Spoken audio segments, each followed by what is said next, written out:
3.5 years ago, when they were urging us to go in, oh, what a campaign it was. You've got to get in to get on, was the slogan of that day. £5 or £6 a week better off for Britain if we can only get into the common market.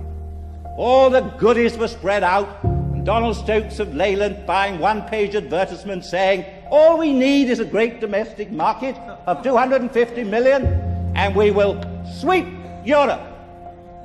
And you know what has happened, and this is the one significance of the trade figure. I'm not arguing who cares about the actual details of the size of it. That doesn't matter, it's the trend. The trend.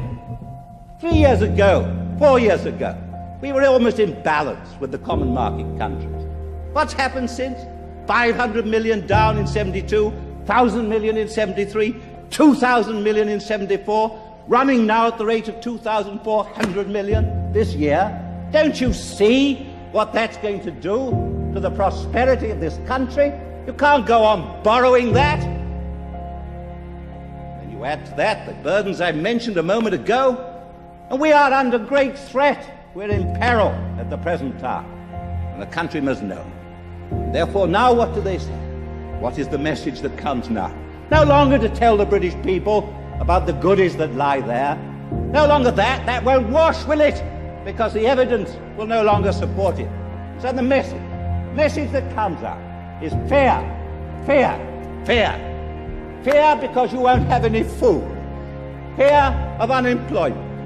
Fear that we've somehow been so reduced as a country that we can no longer, as it were, totter about in the world, independent as a nation.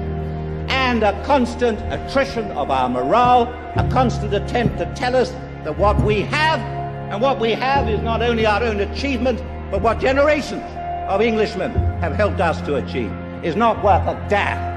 The kind of laughter that greeted the early references that I made, that what was involved was the transfer of the whole of our democratic system to others. Not a damn. Well, I tell you what we now have to face in Britain, what the whole argument is about, now that the fraud and the promise has been exposed. What it's about is basically the morale and the self-confidence of our people. We can shape our future. We are 55 million people.